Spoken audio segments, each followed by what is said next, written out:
Vamos continuar no texto que nós ministramos no café passado. Nós ainda vamos falar sobre a autoridade espiritual e ainda vamos dar continuidade, vamos falar daquelas chaves. Lembra que eu falei das chaves do reino dos céus? E eu falei que logicamente nós temos várias chaves que abrem o reino dos céus, mas eu falei de 7 chaves que abrem o reino dos céus. E naquele café da manhã nós falamos somente de uma chave, que foi a chave da oração. Vamos ver se nós falamos de mais 2 chaves hoje, para que você possa entender, né, o que Deus tem para você a nível de autoridade. É Mateus, Evangelho de Mateus, capítulo 16, versículo 19. Evangelho de Mateus,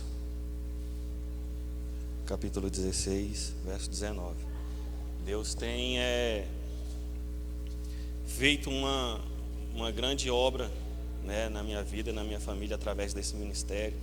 Eu quero mais uma vez deixar aqui, levantar um altar de gratidão e agradecer a vocês pelas orações, porque se eu estou aqui ministrando essa palavra hoje, é fruto de oração de vocês, e eu quero retribuir isso também, tanto em ministração da palavra, quanto também em oração.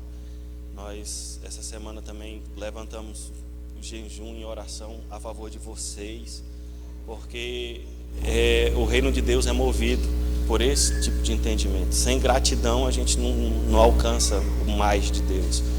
A gente só tem de Deus à medida que a gente agradece aquilo que a gente recebe, né? E eu sou grato a Deus pela vida de vocês. A minha oração é que vocês sejam alcançados, que vocês sejam bênçãos, que vocês venham romper em nome de Jesus. Amém? Mateus 16, 19 diz: Dar-te-ei as chaves do reino dos céus. Dar-te-ei as chaves. Não é uma chave, é as chaves.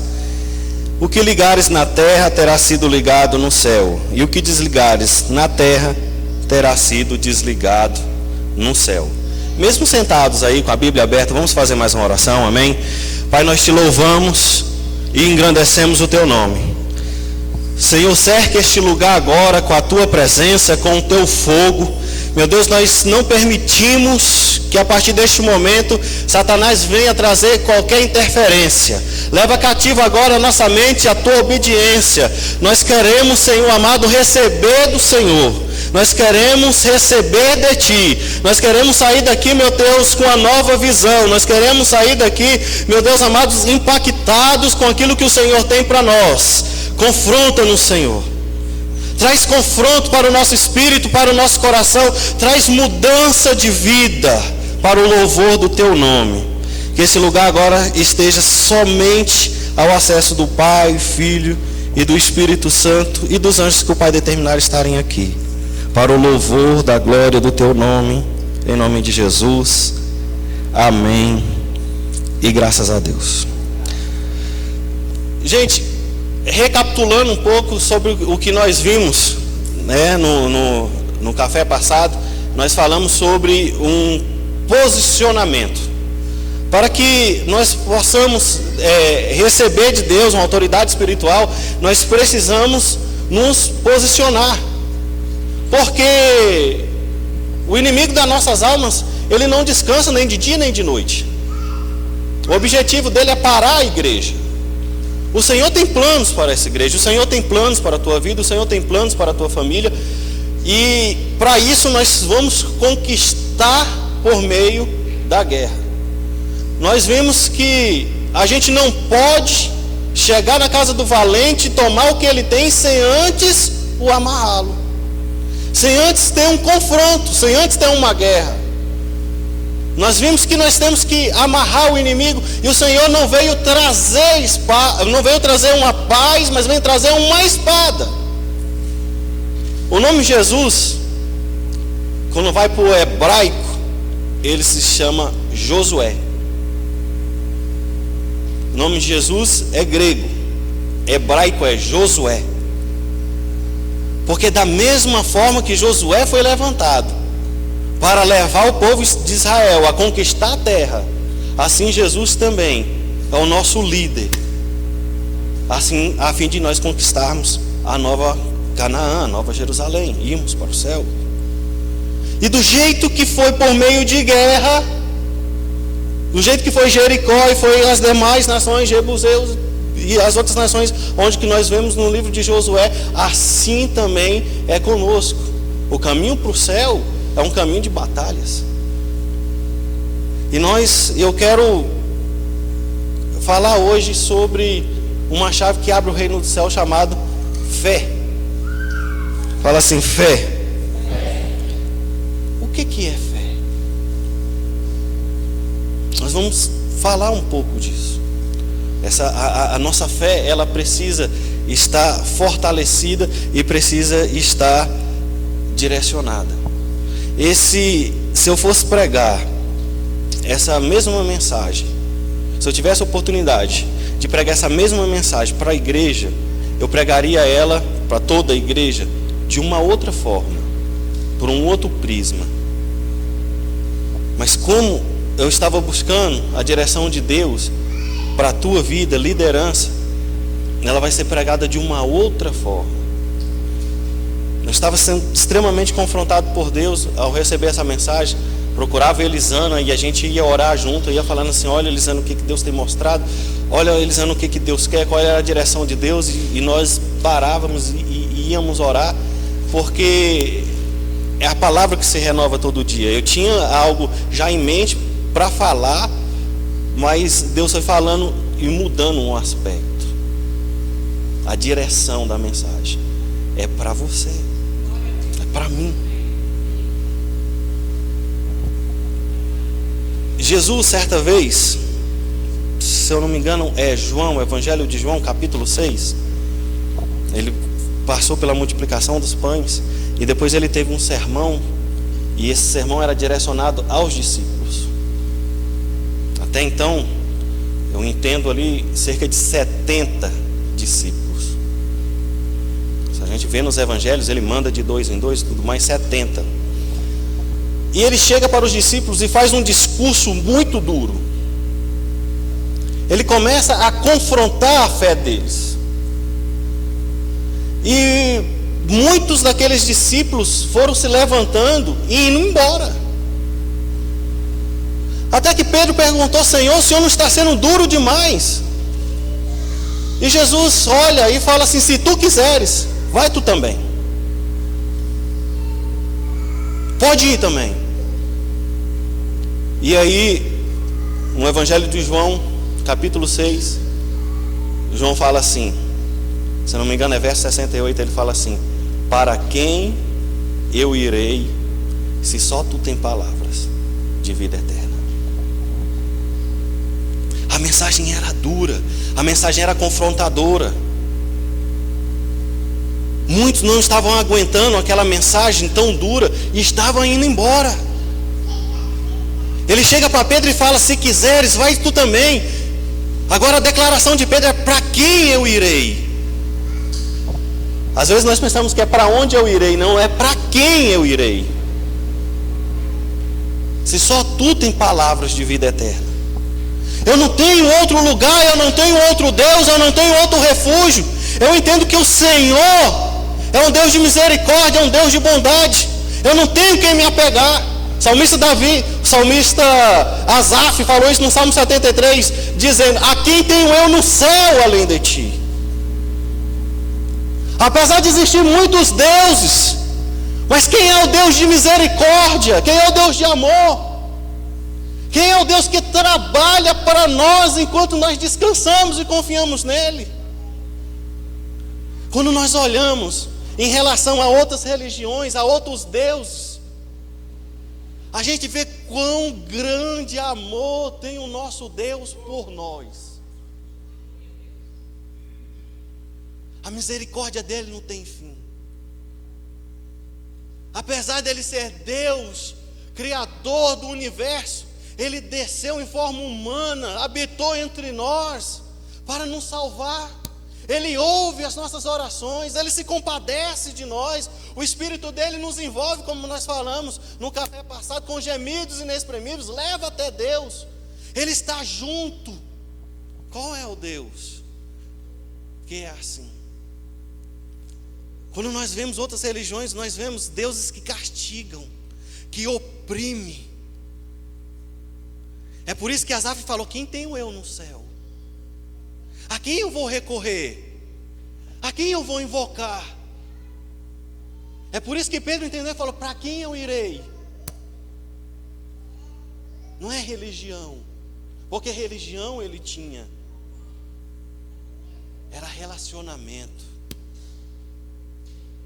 sabe? É ombro, é lágrima, é intimidade. Para quem eu irei? Religião não oferece isso. Se só tu tem palavras de vida eterna.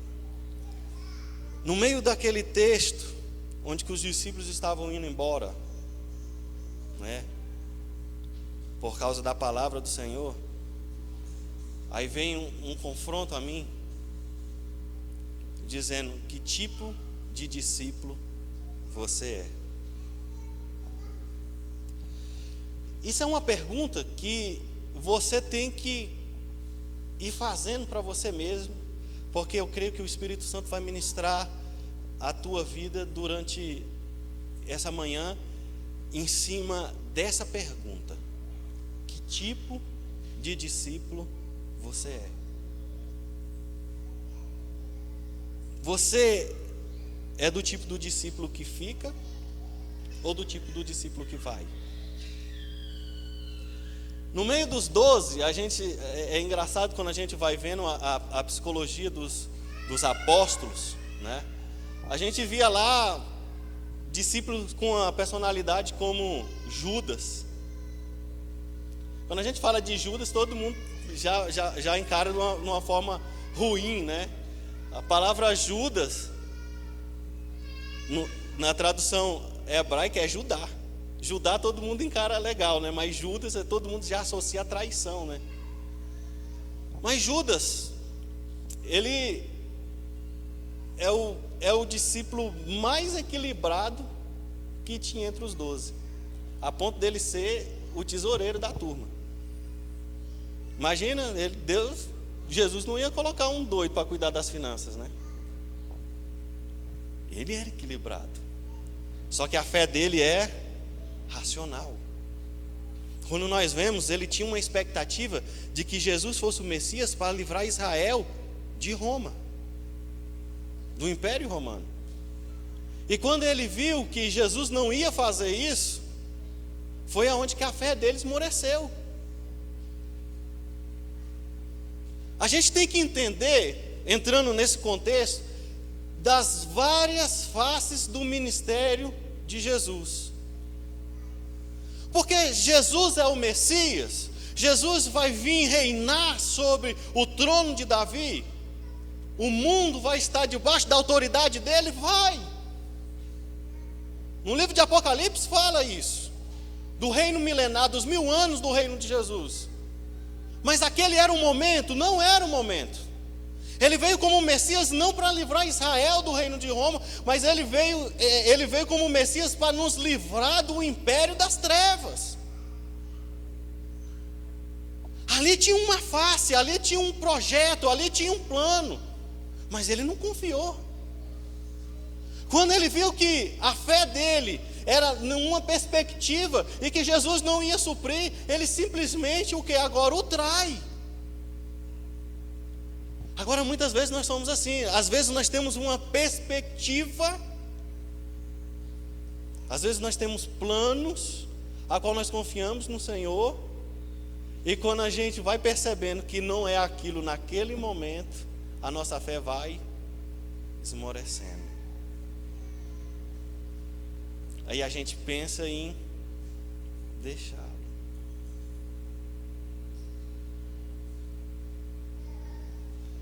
Só quem um dia foi e teve a graça, né, de voltar, porque muitos vão e não voltam, entende o que Pedro fala assim: para quem eu irei?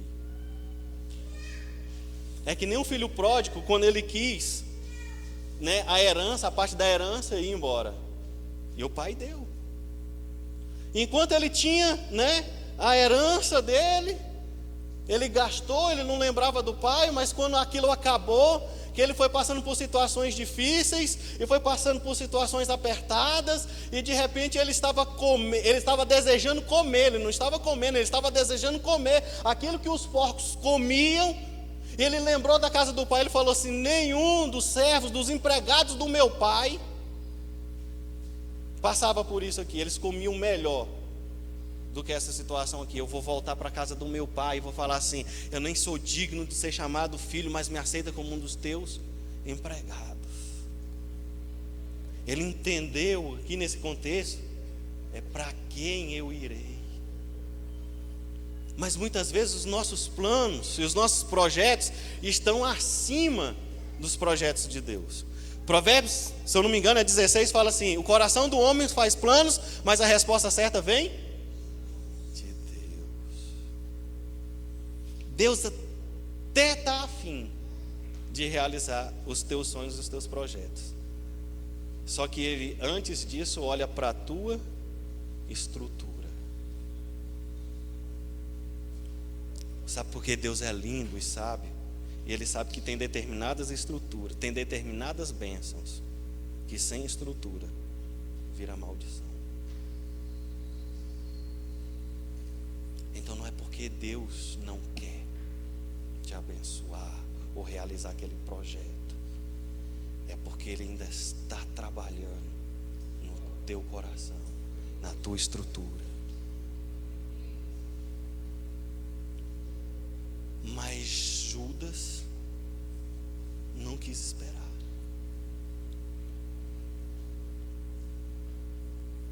Tem aqueles como Tomé, né? Que Tomé não tinha fé, Tomé ele tinha crença. Há uma diferença entre fé e crença. Sabe, é uma fé natural que todos nós temos. Até a fé natural é ao ponto de você pensar assim: Ele me ama e Ele me salvou. Até aí pode ser uma crença e uma fé natural. Mesmo você aceitando, recebendo Jesus, e fica dentro do seu coração impregnado: Ele me ama e Ele me salvou. E isso virá uma crença. Porque fé, você tem que usá-la de uma forma sobrenatural, à medida que Deus vai te colocando para conquistar terras, espiritualmente falando. Aí crença, amado, não ganha guerra. Aí crença, amado, não traz libertação. Aí a fé, ela vem de um entendimento e de um relacionamento. Existem vários tipos de fé.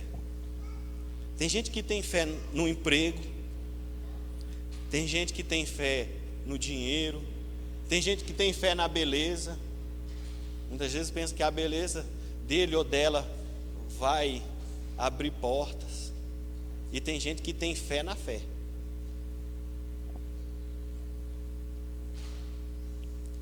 Eu até achei estranho isso, eu comentei com Elisânia quando o Senhor ministrou isso. Fé na fé, o que é isso?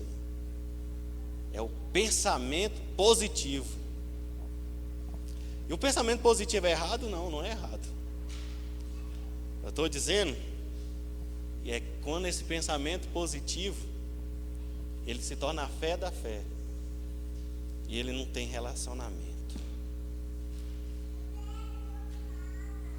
Quando você não tem relacionamento, quando você não tem intimidade, vai ter adversidades que pensamento positivo não vai te tirar, não vai te livrar, não.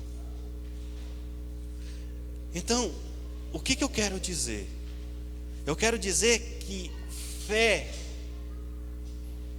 ela está ligado a relacionamento. fé é conhecer o Deus a quem eu sirvo.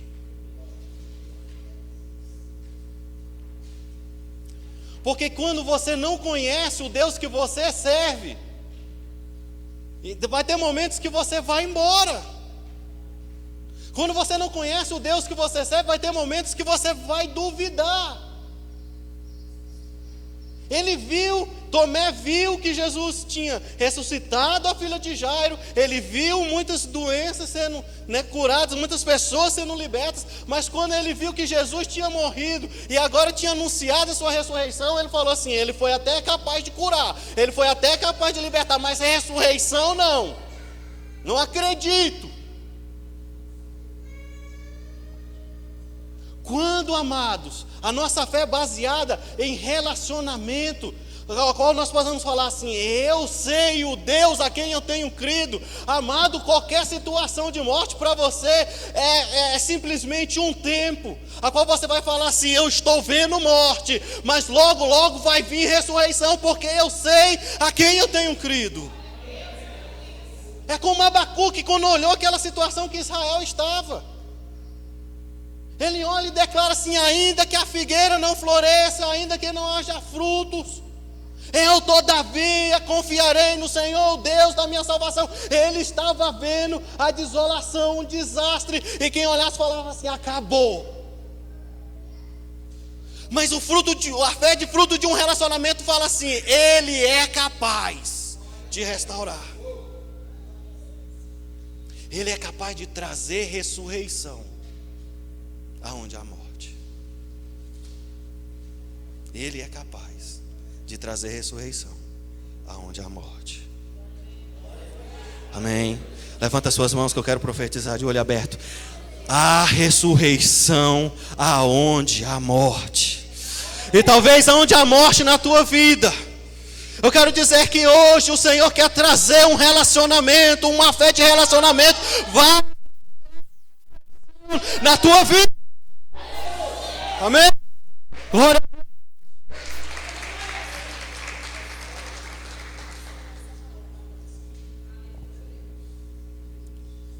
Amados, só que isso não vem de crença, isso não vem de religião.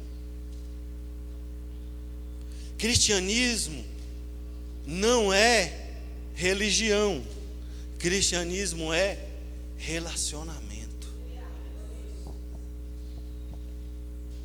Estou entre líderes, eu creio que vocês devem ter maturidade para entender o que eu vou falar agora. A Bíblia diz: conhecereis a verdade, e a verdade vos libertará. Se você vai destrinchando o texto, não é a verdade que liberta por si, ela fala é o conhecimento dela.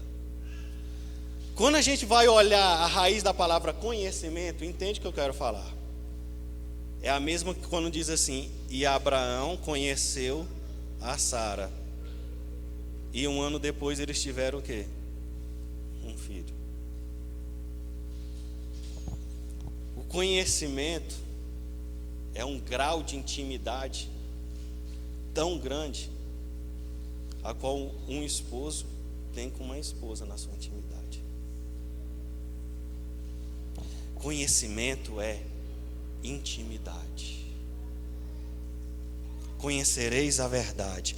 Tenha intimidade com a verdade, e ela vai te libertar. Sabe, essa diferença entre os discípulos, ela é. Tem uma palavra em Romanos que fala assim: Deus não faz acepção de pessoas. E realmente, Ele não faz acepção de pessoas para salvar. Ele salva o rico, Ele salva o pobre, Ele salva o baixo, Ele salva o alto, Ele salva o cabeludo e o careca, Ele salva o negro, Ele salva o branco. Ele não faz acepção de pessoas para salvar. Mas a nível de intimidade, tem aqueles que são mais íntimos. Isso não depende de Deus. Não é Deus que escolhe e fala assim: eu vou ser íntimo desse e dessa. Não é de Deus. Somos de nós. Somos de nós. É do relacionamento que vamos desenvolvendo com Jesus, com Deus, durante a nossa caminhada. Ele viu ressurreição, ele viu cura, ele viu libertação. Tomé viu isso como João viu, mas não tinha a mesma intimidade. Tinham 12, e entre os 12 tinha 3. Dentre 3 tinha um que tinha tanta intimidade que reclinava a cabeça no ombro de Jesus. Amigo de Jesus, amigo de Jesus, amigo de Jesus. Existe isso hoje?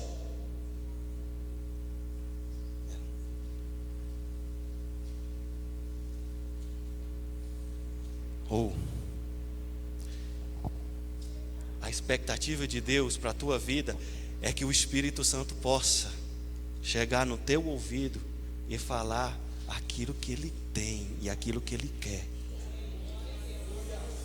Não só para a tua vida, mas para a obra. Aquele que ouve.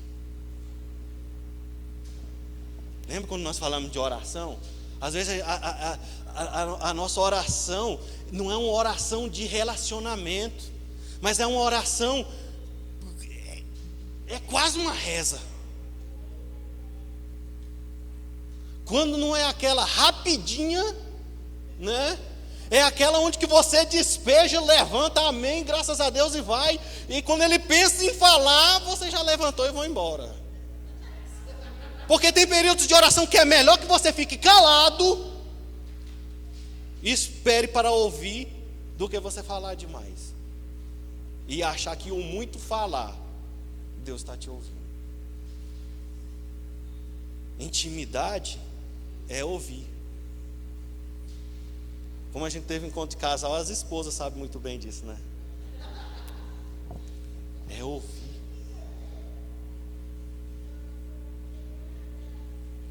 Você tem tempo para ouvir Deus? Vamos apertar mais um pouco. Você tem o mesmo tempo para ouvir Deus da maneira que você tira para pedir? Relacionamento. Porque ele falou assim: para servo eu não revelo o que eu tenho e quais são os meus planos, mas eu já não vos chamo mais de servo, mas de amigo, porque eu revelo para você a minha vontade. Não foi isso que ele falou para os discípulos? Não vos chamo de servo, porque servo não conhece a vontade do seu Senhor. O servo, o Senhor não tem obrigação de falar para o servo o que ele vai fazer, mas o amigo é aquele que senta e ouve aquilo que o outro tem para dizer. Deus tem tanto para falar, mas tem tão pouca gente para ouvir. João era aquele que ouvia. Sabe quando Jesus, é porque a gente não tem essa perspectiva, esse olhar para Jesus, mas Jesus, ele tinha momentos a qual ele precisava de alguém para conversar. E não foi uma, não foi duas, não foi 3 vezes, foi várias vezes durante o seu ministério onde que ele recorreu a alguém para conversar, querido. Você quer ver um exemplo disso? No Getsemane, quando ele sabia que tinha chegado a hora dele, que ele sabia que em poucas horas ele passaria pela cruz, ele chamou os discípulos para orar, ele se afastou para orar sozinho, mas depois ele voltou para querer o quê? Conversar. Aí ele encontra todos dormindo. Aí ele olha e fala assim: amigos, olha, será que vocês não podem orar comigo 1 hora? Ele estava angustiado pelo que ele ia passar. A ciência chama essa doença de enantidrose. É uma pressão tão grande que vem no cérebro da pessoa, pelo que ela vai passar, o que ela está passando, que dilata algumas veias e ela começa a suar sangue. Foi o que aconteceu com Jesus, a pressão do que ele ia enfrentar. Ali, Era as trevas inteiras, era o inferno inteiro se levantando contra ele. E ele foi orar, e quando ele voltou, ele queria conversar. Ele voltou e encontrou todos dormindo. E a expressão foi: amigos, vocês não podem. Sabe, tem momento na vida da gente que a gente não quer ouvir conselho. Tem momentos na vida da gente que a gente não quer ouvir palavra de ânimo. Tem momentos na vida da gente que a gente quer chorar. E aqui eu encontrei em você isso. A gente não quer uma resposta, a gente quer chorar. A gente só quer um amigo. E Deus, Ele busca isso através do Espírito Santo. Em quem Ele pode falar. Ele quer falar com você. Ele tem algo que é pessoal para você. Sabe? Aqui a igreja, eu já comentei lá em casa, é igual tem uma passagem no livro de Reis, é um arraial de profetas. Aqui, irmão, está servido, viu? Porque tem gente usada por Deus. Mas tem momentos a qual Deus não quer usar profeta. Ele quer falar contigo. Porque é íntimo. E a gente vai para o culto com aquela expectativa de falar assim: Deus, usa aquela irmã para falar comigo, usa a pastora, usa o pastor, usa quem for, meu Deus, hoje eu preciso ouvir a tua voz de qualquer maneira. Eu acho que Deus lá do céu está falando assim: eu também quero falar, tem muito tempo.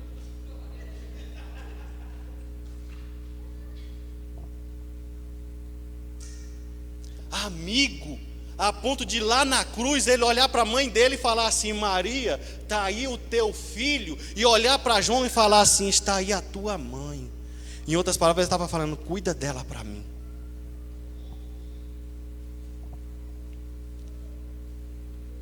Amigo.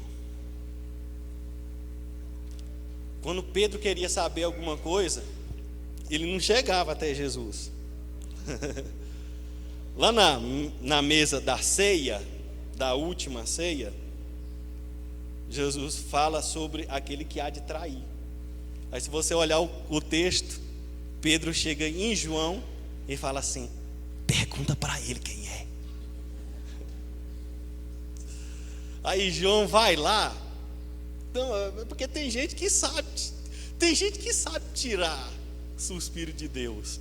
Aí ele chega lá e reclina a cabeça no ombro dele, né? Com aquele jeitinho de João, e fala assim: mestre, quem é? E Jesus revela a ele: ei, Pedro sabia da intimidade de João, que quando ele queria saber alguma coisa, ele perguntava era para João, porque ele sabia que Jesus não escondia de João.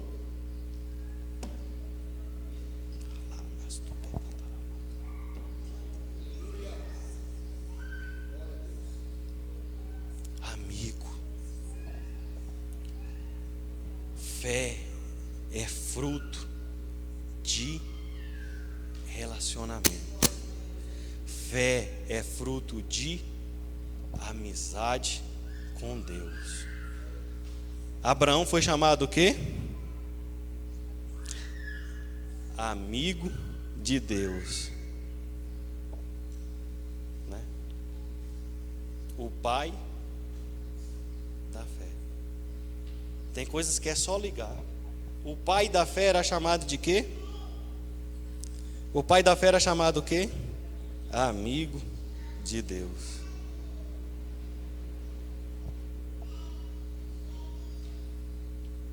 Vamos falar sobre fé em cima de Abraão. Voltando um pouco para que você não venha perder, eu falei de uma chave que abre o reino dos céus. Ela é chamada de fé. Ela não pode ser fé na fé. Ela tem que ser fé em Jesus. E fé em Jesus é uma amizade, um relacionamento. Fé pai da fé, Abraão. Antes de nós entrarmos na fé de Abraão, eu fiquei impactado com algo que Deus ministrou ontem à noite a respeito disso. Nós falamos muito em pai. Nós temos esse é o meu pai na fé, essa é a minha mãe na fé, né? Nós temos muito isso. A Bíblia fala do nosso pai na fé e da nossa mãe na fé. Aonde que saiu, aonde que nasceu a igreja? Está no livro de Gálatas, na carta de Paulo aos Gálatas. Isso eu queria que você anotasse, se você tivesse como, e você chegasse na sua casa, você lesse, porque são 2 capítulos, é o capítulo 3 e o capítulo 4 de Gálatas, aonde que vai falar sobre isso que eu quero explicar para você agora. Gálatas capítulo 3 e capítulo 4. Você vai ler todo o capítulo, para você entender o que eu estou falando agora. Paulo era um cara muito culto. Paulo era teólogo, filósofo e advogado. A carta que ele escreve à igreja da Galáxia, a carta aos Gálatas, ele escreve como um advogado. Ali tem termos jurídicos. Ali ele vai falar da abolição da lei. E vai falar da graça, para que você possa entender o que é lei e graça. E resumindo, lei e graça é religião e relacionamento. Toda vez que você vê o Novo Testamento falando de lei, ele vai estar falando de uma religião. Religião e graça, ela sempre existiu. Graça, ela sempre existiu, amados. A gente fala, a gente vive na dispensação da graça. Graça é algo que vem da parte de Deus, que é inerente a Deus, que está na personalidade de Deus, que está no Espírito de Deus, que quando aonde que a gente vê Deus se manifestando, a gente está vendo graça acontecendo. Quando nós olhamos lá para o Gênesis,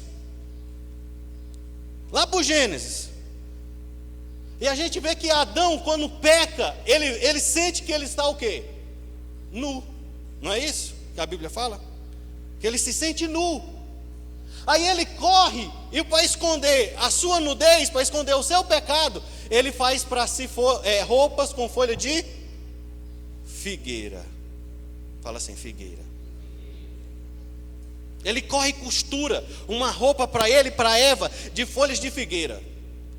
Quando nós olhamos para o Novo Testamento, Jesus amaldiçoou uma e disse, jamais nasça fruto de ti.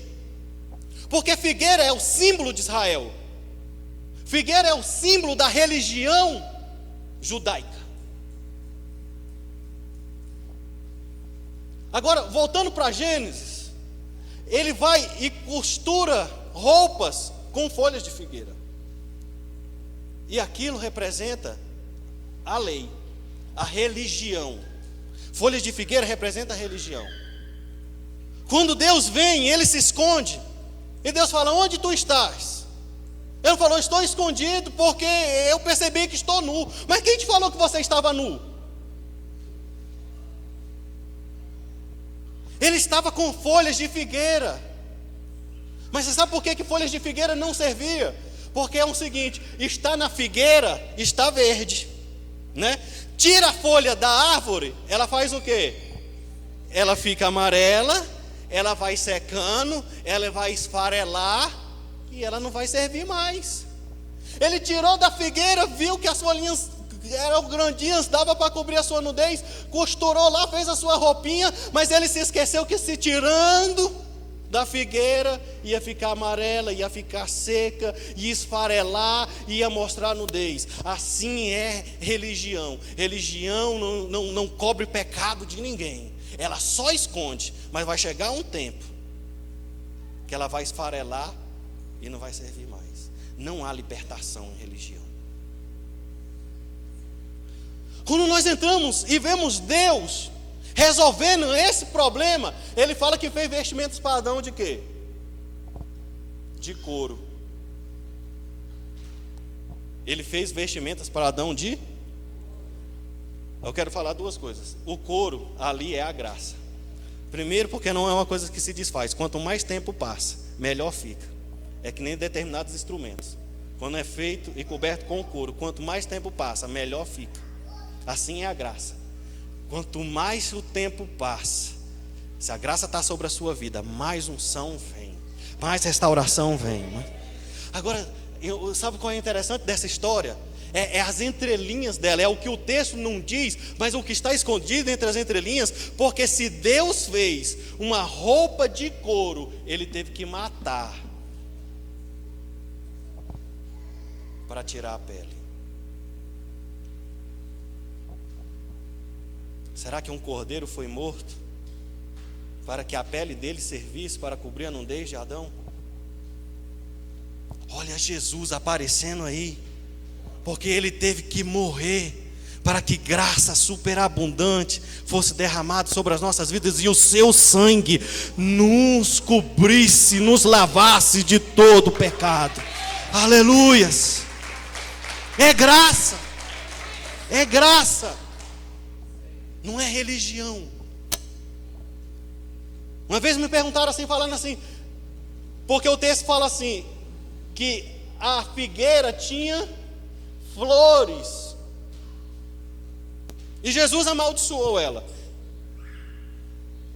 Me perguntaram assim, mas um ateu, mas você fala que Jesus é tão bom, e por que ele amaldiçoou a figueira que estava em flores? Onde está o amor dele? É porque flores, amado, numa figueira, ela precede o fruto. Vem flores, e das flores nasce o quê? O fruto. Primeiro, que o texto fala bem claro, não estava em tempo. O texto é claro, o texto fala assim, e não estava em tempo dos figos. Mas a árvore estava cheia, a figueira estava cheia de quê? De flores. Sabe o que é isso? Engano. Engano. Porque o texto fala assim, e ele foi procurar nela o quê? Fruto. Religião é assim. Só vê folhas, só vê até flores, mas na hora de procurar o fruto não tem.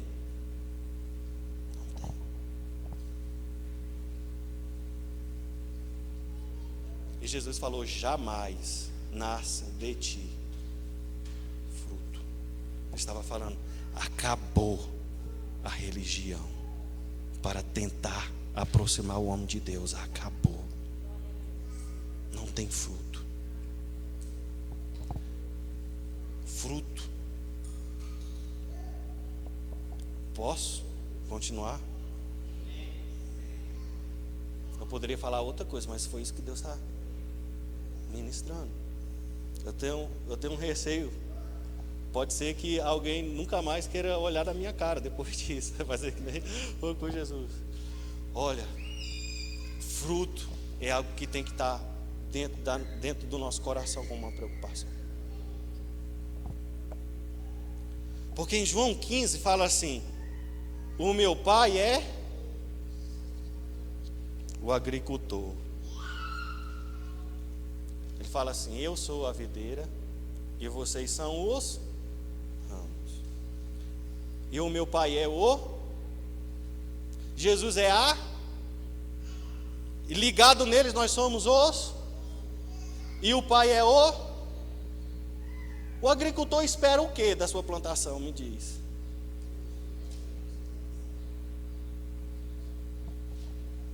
Deus vem em você, através do Espírito Santo, procurando em ti fruto. Fruto. Fruto. No mesmo Gálatas, que eu pedi para você ler, chega no capítulo 5. Aproveitando, vamos ler o capítulo 3. Não, leia todo o Gálatas. No capítulo 5 ele vai falar sobre a manifestação dos frutos.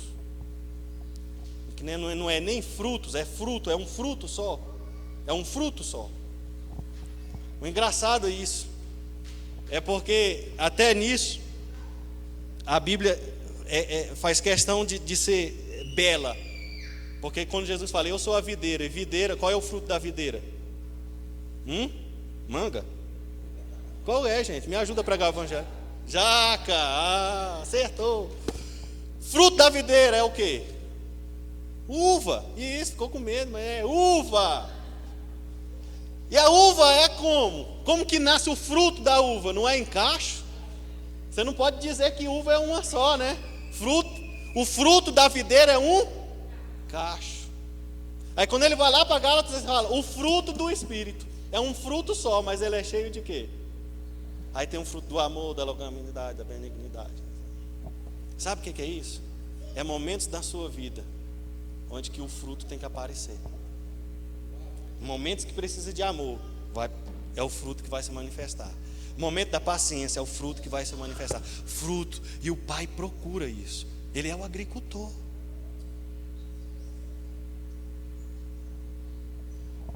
Ele é o agricultor.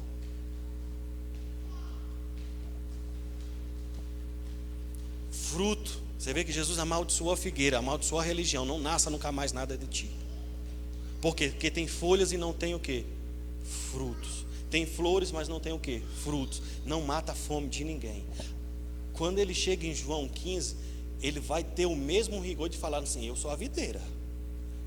Se você tiver em mim, você vai dar fruto. Fruto para quem? Para Deus. Porque Ele é o agricultor. Mas aquele que não tiver fruto, vai ser o quê? Lançado fora. É a mesma história, irmão. Se você conseguir com sua mente ligar, é Jesus chegando e vendo a figueira cheia de flores, cheia de folha, e não encontrar nela o quê?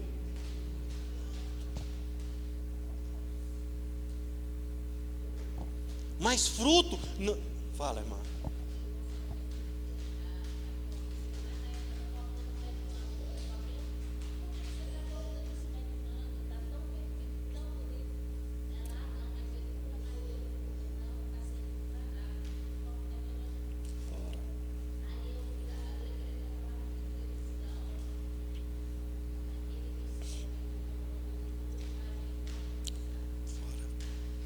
Só que fruto, amado, não é algo que você força. Eu não posso forçar para ter amor. Eu não posso forçar para ter paciência. Fruto não é uma coisa que força. Fruto é uma coisa que flui. Quando Salmo capítulo 1 é uma árvore plantada junto ao ribeiro de águas, que as suas folhas são verdes e que dá fruto na estação que própria, certa. Aí tem uma coisa, querido. Mangueira não dá abacate, abacateira não dá manga. E também não força-se o fruto. Ela dá na estação o quê? Certa. Sabe o que é isso? Quando você está em Jesus, ligado em Jesus, plantado em Jesus, você libera os frutos no momento certo. Não se força, se libera, flui. E o Pai procura isso. O Pai é o agricultor. E isso é fruto de relacionamento. Que tipo de discípulo você é? Que tipo de relacionamento você tem buscado? Ou você tem buscado relacionamento?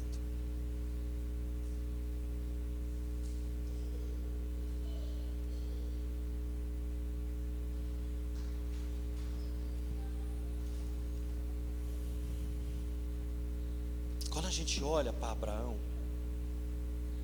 a fé de Abraão, Gálatas, desculpa, fui caminhando, eu tenho que entrar em Gálatas antes de voltar nisso. Entrar nisso. Gálatas capítulo 3, ele vai falar de capítulo 3 e capítulo 4, vai falar sobre a fé de Abraão.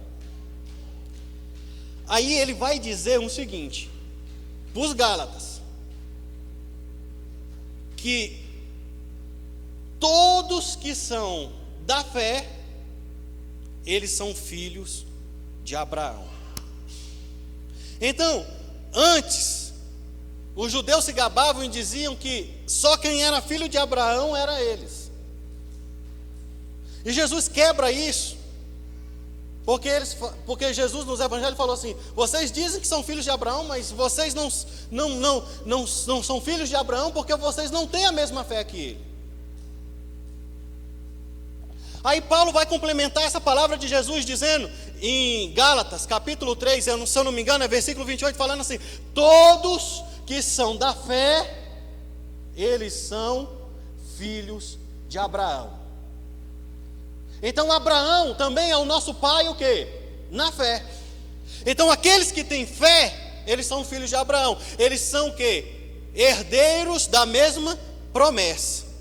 Quando a gente entra no capítulo 4, se no capítulo 3 ele fala de um pai para a nossa fé, porque Gálatas inteiro, irmãos, é falando sobre herança. Por isso que ele fala em termos jurídicos e como advogado. Ele está explicando em Gálatas que nós temos direito a uma herança. Você tem direito a uma herança.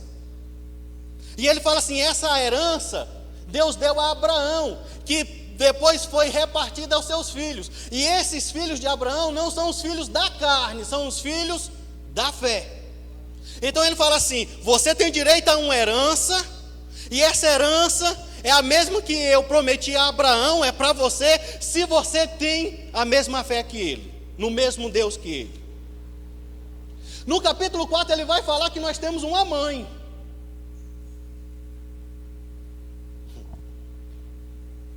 Aí ele vai fazer uma alegoria entre as duas mulheres que Abraão teve, Agar e Sara. Ele fala assim: Agar, ela gerou Ismael. Foi ou não foi? Ismael não era o projeto de Deus e nem foi considerado por Deus. Ismael não foi considerado por Deus, na mente de Deus, não.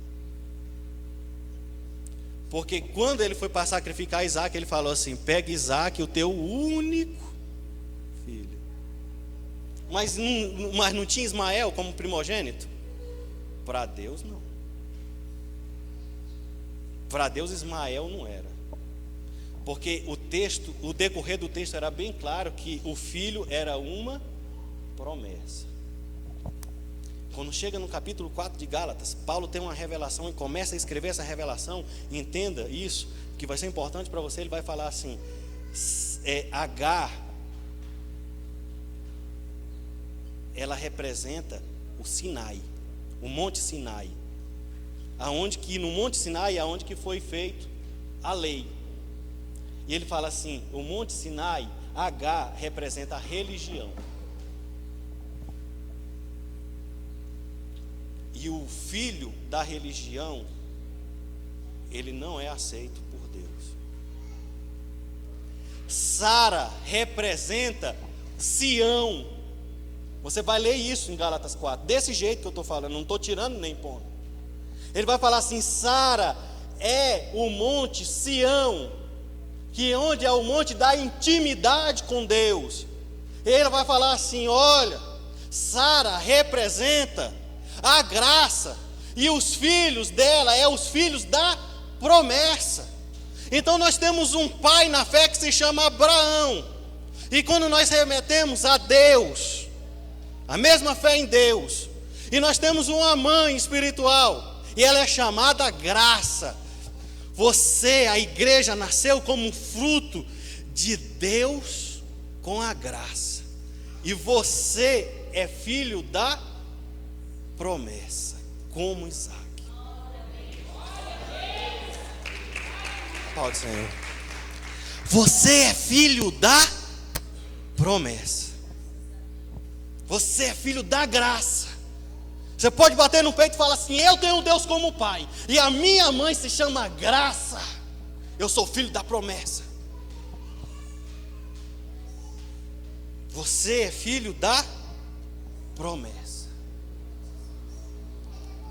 Você, olha lá, é filho de Sião, que representa o quê?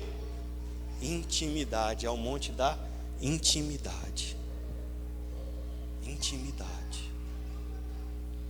Tem como eu ser o filho da promessa. Tem como eu ter Deus como pai. Tem como, né, eu ser gerado em Sião, o monte da intimidade, e ser religioso. E não ter fé. É aqui que eu quero entrar e falar para você aqui. Ele fala assim: você vai ser herdeiro das promessas de Abraão quando você tiver a mesma fé que ele. Aí a gente vai entrar agora no que é fé de Abraão. A fé de Abraão é uma fé de renúncia. Fala assim: renúncia. Uma fé de renúncia. Se eu for fazer um paralelo sobre a fé de Abraão, eu vou ver 4 momentos que ele teve que exercer a fé, e todos eles teve que ser ligados à renúncia, a abrir mão de alguma coisa. Começou a pegar, né? Os mais espertinhos já estão prevendo.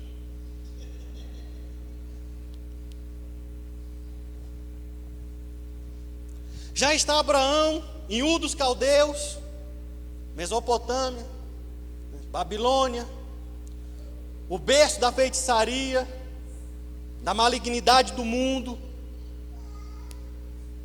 O pai dele era um sacerdote pagão, fabricava e vendia deuses.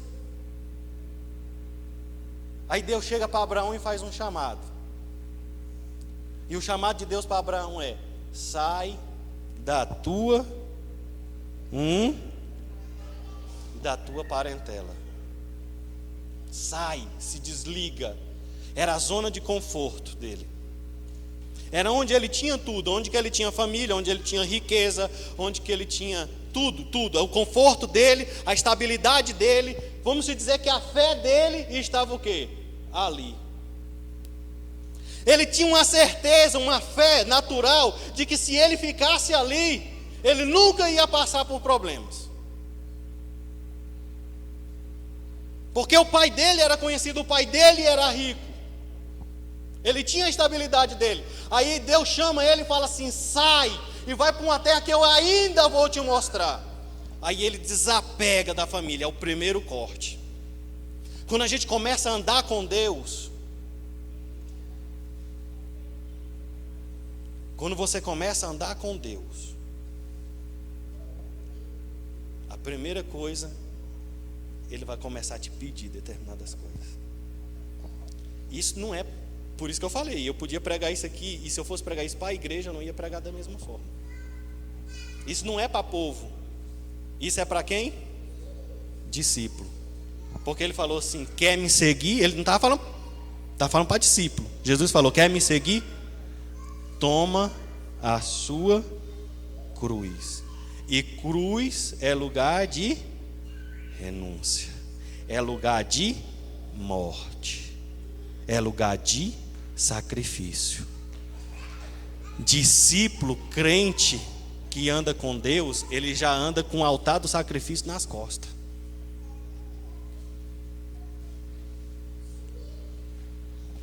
A primeira coisa que Deus fala com Abraão é pedir para ele se desligar. E ele vai. Vai para uma terra que Deus vai mostrar e tal. É por isso que o povo que descendeu de Abraão se chama hebreu. Sabe o que significa a palavra hebreu? É aquele que anda para frente, é aquele que avança, é aquele que não tem moradia fixa, é aquele que conquista, que desbrava. Por isso que Deus fala lá no livro, na carta aos Hebreus, falando assim: eu não me envergonho daquele povo que saiu para conquistar. Gente,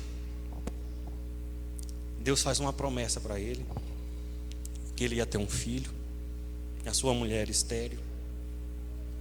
Aí ela mesmo tem a ideia de que H venha, né, ter o filho dele. E Deus lá do céu estava falando o quê? Não. É aquele tipo de fé a qual eu creio em Deus, mas eu tenho que dar aquela ajudinha.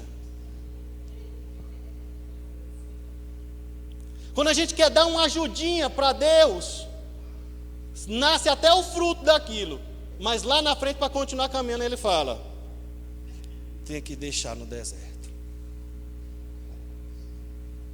Porque aquilo que seria uma bênção se tornou uma maldição dentro da casa dele, e a briga estava, porque é a mentalidade do escravo. A mulher era escrava.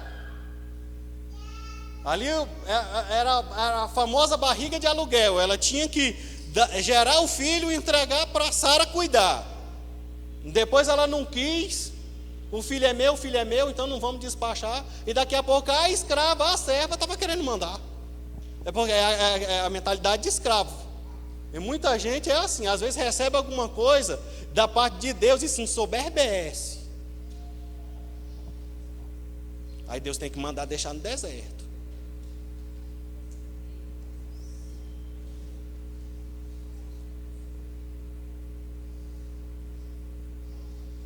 Aí já chega Abraão com aquele fruto, e ele tem que deixar ele no deserto.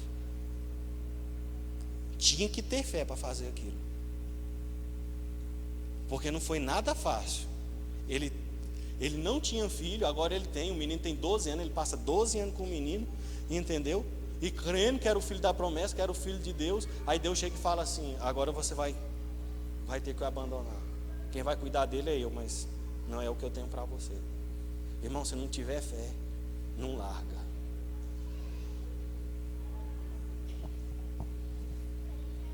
Determinadas coisas na minha vida que não adiantou oração.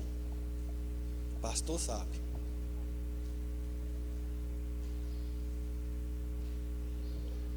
Teve que chegar e falar assim.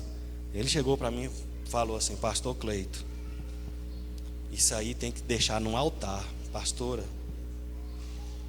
Tem que deixar no altar. Tem que deixar na cruz. Tem que sacrificar. E vai doer. Mas você tem coragem.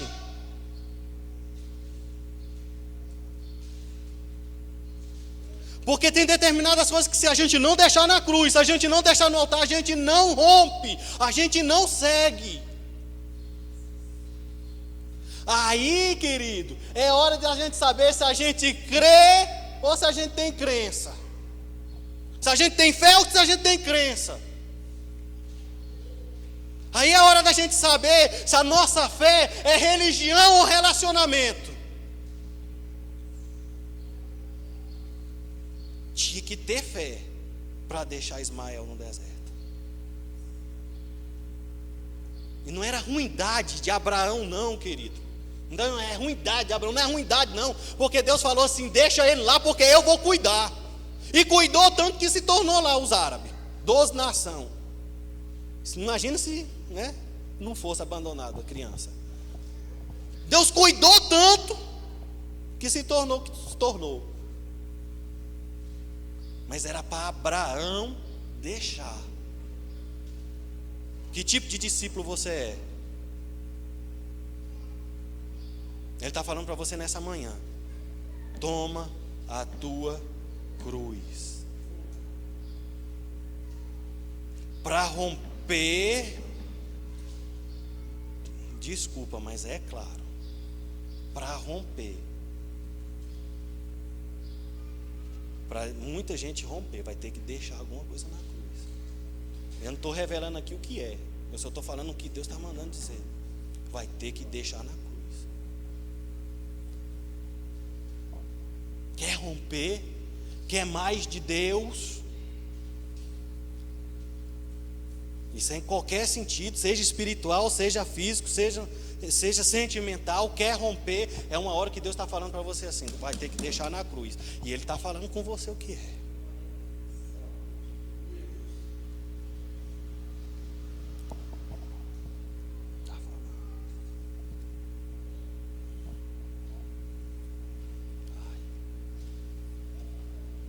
Agora chega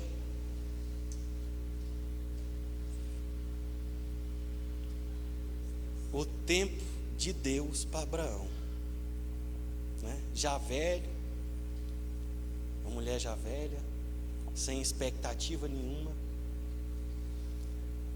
Quem sabe ele deve ter pensado assim, né?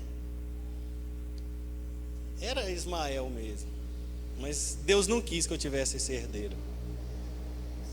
Quando todo estava perdido, aí Deus vem, vira para ele e fala assim: a tua mulher vai gerar um filho. Aí ela chega e começa a rir. Por isso que o nome Isaac simboliza riso, alegria. O nome Isaac é alegria. Ei, eu quero abrir um parênteses aqui para falar: se você é filho da promessa, você também é Isaac. Sobre você também tem uma unção de alegria. Amém? É interessante, crente é o bicho mais cabuloso que existe, porque carrega a cruz para o sacrifício e tem uma alegria tremenda. Aí já chega, ela sorri, dá-se um ano, já está ela com Isaac nos braços. Ele creu contra a esperança. O menino cresce, ele ensina o menino a sua fé. Por isso que muitas e várias vezes tem o Deus de Abraão, teu pai. E ele fala para Isaac: papai e mamãe.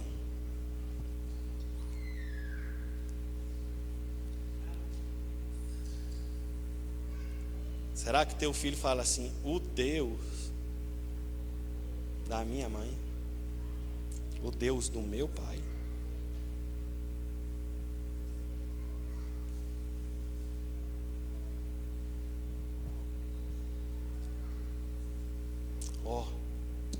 Está lá, crescendo. 12 anos, engraçado, né? 12 anos ele despachou Ismael, agora com 12 anos, está lá Isaac. Aí Deus chega para ele e fala assim: Abraão, eu quero te pedir uma coisa. Abraão já tinha sacrificado muita coisa, querido. Já tinha saído de casa, da sua estabilidade. No meio do caminho, e se era prosperidade que ele estava com medo, se era deixar a sua casa a prosperidade, eu falo para você, se você ler Gênesis, a partir do capítulo 12, você vai ver que ele prosperou tanto, que ele teve que se separar de Ló. Não era prosperidade. Agora, ele já tinha sacrificado a saída da sua casa, já tinha sacrificado o Ló, o seu parente, já tinha sacrificado agora Ismael. Ele fala assim: o que Deus me pedir vai ser fichinha. Eu já sacrifiquei muita coisa, eu sou disposto a qualquer coisa pelo meu Deus. Já falaram muitas vezes isso, né? Aí Deus chega e fala assim: me oferece Isaac em holocausto. Ei, sabe o que é holocausto? Eu vou te falar o que é holocausto. Holocausto é preparar um altar, você pegar o cordeiro e degolar ele, né? Depois de degolado, se tocava fogo para ele ser queimado em cinzas. Isso é holocausto. era para não ter dúvida nenhuma que ele teria que matar Isaac.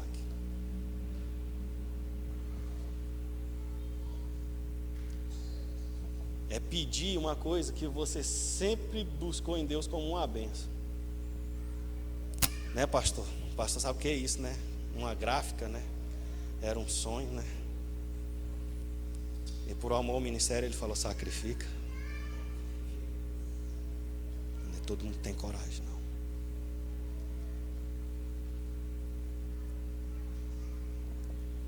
Aí ele chega, chama Isaac, chama mais 2 servos para carregar as coisas e vai embora para onde Deus ia mostrar.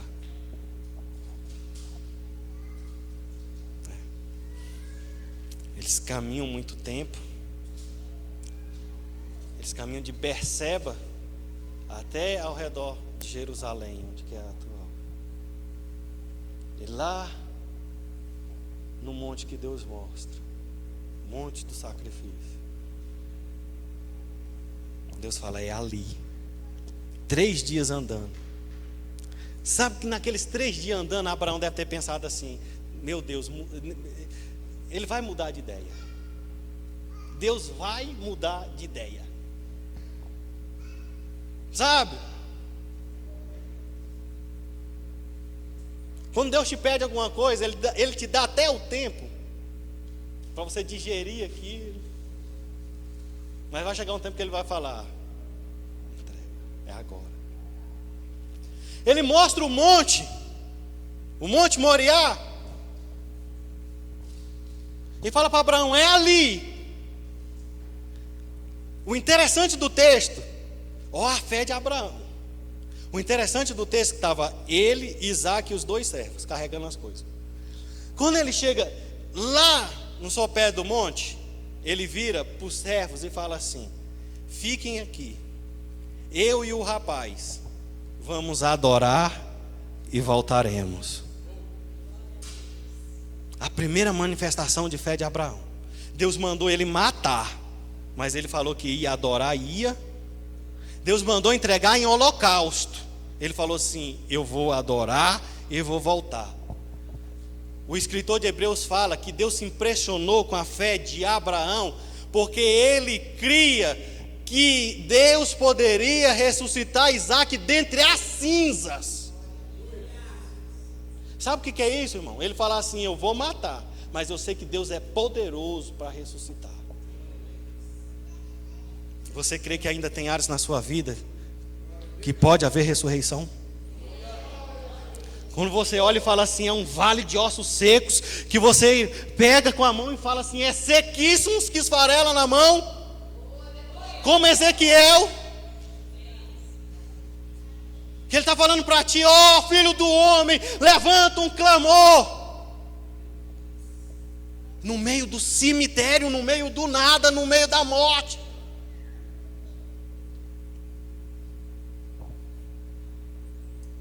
Eu e o rapaz vamos adorar e voltaremos. Aí ele vai à subida do monte. Vai ele e Isaac somente. A subida do monte, eu acho que foi a pior parte. Porque Isaac tinha 12 anos. Era um menino esperto. Ele falou assim: papai, eu estou vendo que o senhor está carregando o cutelo, a faca. E eu estou carregando a lenha, mas até agora eu não vi o cordeiro do sacrifício. Imagine você que tivesse que levar Isaac para sacrificar, e ele chegasse para você e falasse assim: cadê o sacrifício? E você tivesse que virar para ele e falar assim: o sacrifício é você?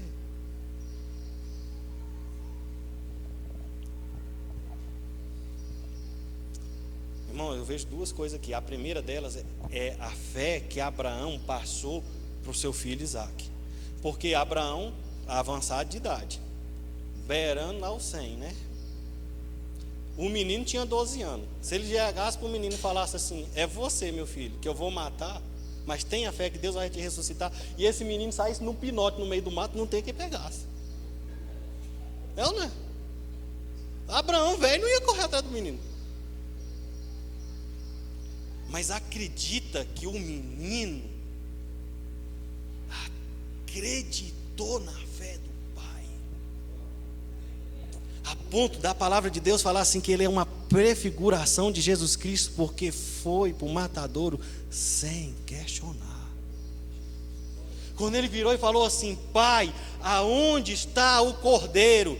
Aí tem aquela famosa frase que nós usamos aqui: Deus proverá, Jeová Jiré. Mas você sabe o que é aquilo lá? No original ele está dizendo assim: Isaac, Deus proverá para si um cordeiro.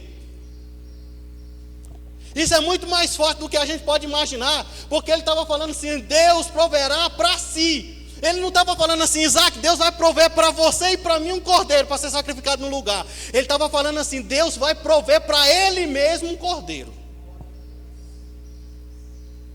A fé de Abraão era tão grande que lá no sopé ele falou: eu e o rapaz vamos adorar e vamos voltar. Quando chegou no meio do caminho, ele chega para Isaac e fala assim: eu não sei o que Deus vai fazer, mas eu sei que ele é poderoso para suprir para ele mesmo um cordeiro, porque você é fruto de uma promessa e ele não vai voltar atrás nela.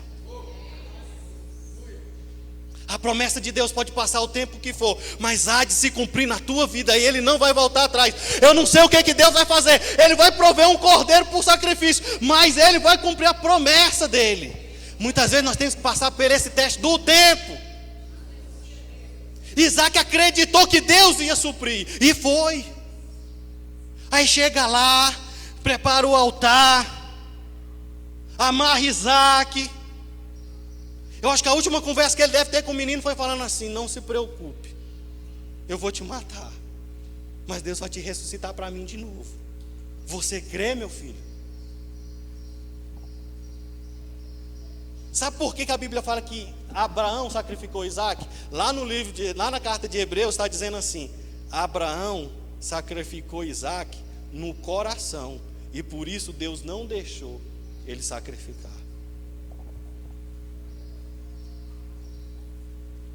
A fé, ela tem que partir daqui, ó. Sabe por que ele não chegou a descer o cutelo no menino?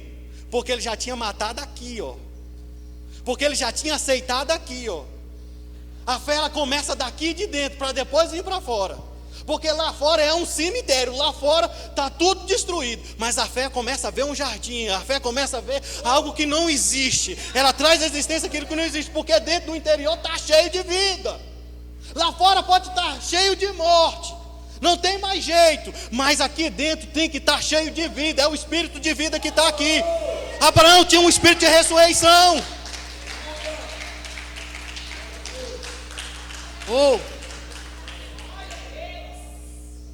Quando Abraão, convicto que ia matar, o texto no original fala que o anjo bradou várias vezes. Ele não foi assim: Abraão, como a gente vê no filme: Abraão, não sacrifique teu filho. O texto hebraico fala assim, que o anjo gritava falando assim: Abraão.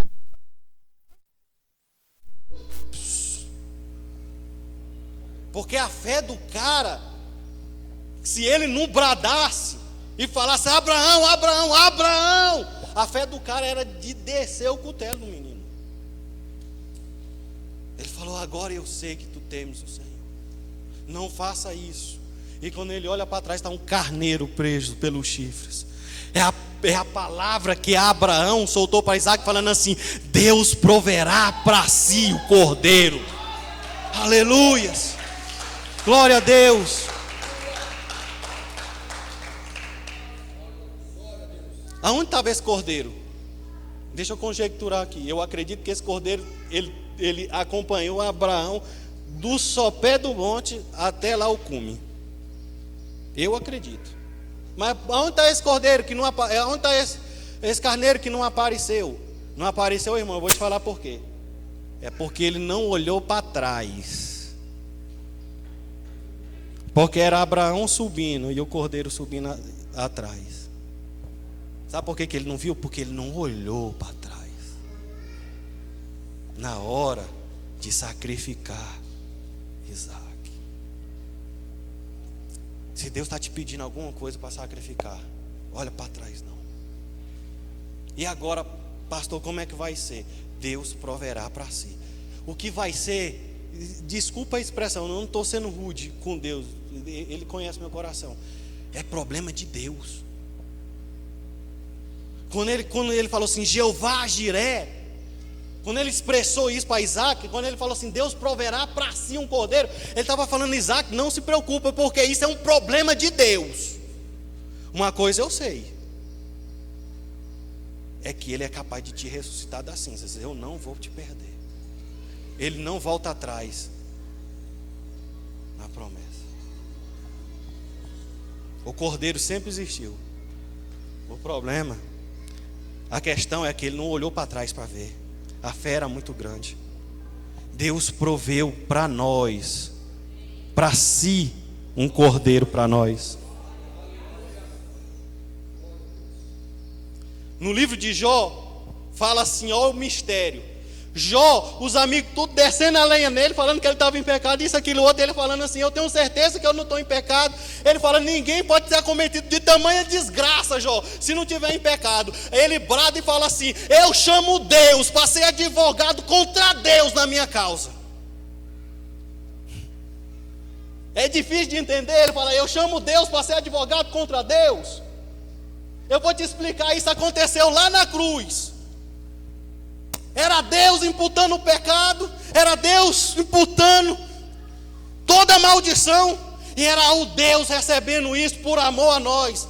Irmão, graça a gente não entende, a gente só sabe que é uma briga de Deus com Deus, mas que no final é você que vai ser abençoado. Era um Deus trazendo maldição sobre o pecado, era o outro Deus recebendo e falando assim, eu recebo para que ele tenha vida e tenha vida com abundância.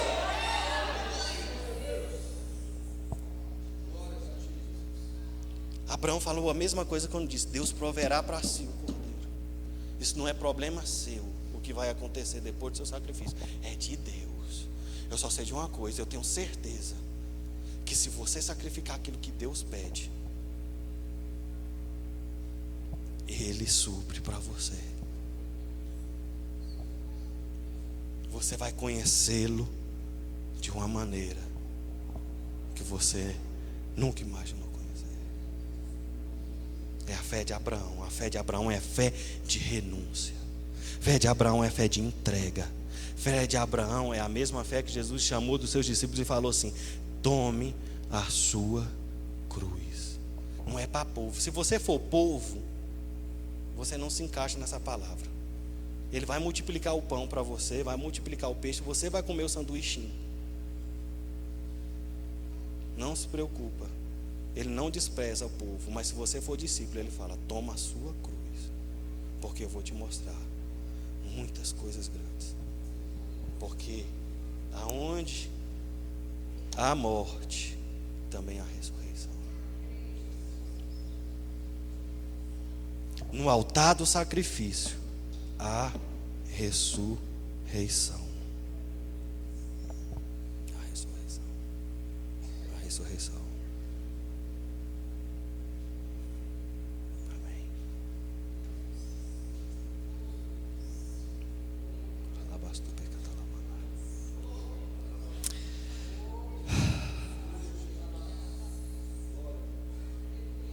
Dá mais. Vamos orar. Vamos orar. Fica de pé, vamos orar.